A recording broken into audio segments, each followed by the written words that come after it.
দোস্ত, অনেকদিন পরে আমার চাচার বাসায় আসলাম, আমার যে কি ভালো লাগতেছে। দোস্ত তোদের গ্রামটাও অনেক সুন্দর, আমারও খুব ভালো লাগতেছে।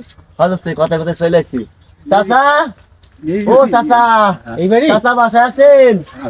চাচা, ও চাচা। তুই তুই এই জায়গায়, তুই আমার বাড়িতে কি জন্য আসছিস? না চাচা, ওই আব্বা গত বছর মারা গেছে তো, তাই ভাবলাম একটু আমার চাচার বাড়িতে একটু ঘুরে আসি। তোর চাচা মাসা নাই? যে সময় সম্পত্তি ভাগ করছিল এই সময় কি তোর চাচারে বলাইছিল? যা তুই আমার বাড়িতে বাইরা। কি হইলো? আমার বাড়ি থেকে যাস না কেন?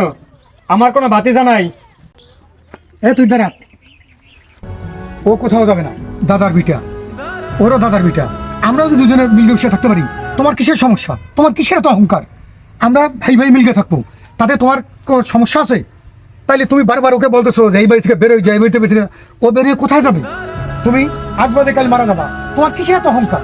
তুমি কি নিয়ে এত অহংকার করো? যদি ও থাকে তাইলে এই বাড়িতে আমি থাকবো, ও না থাকে আমিও থাকবো না।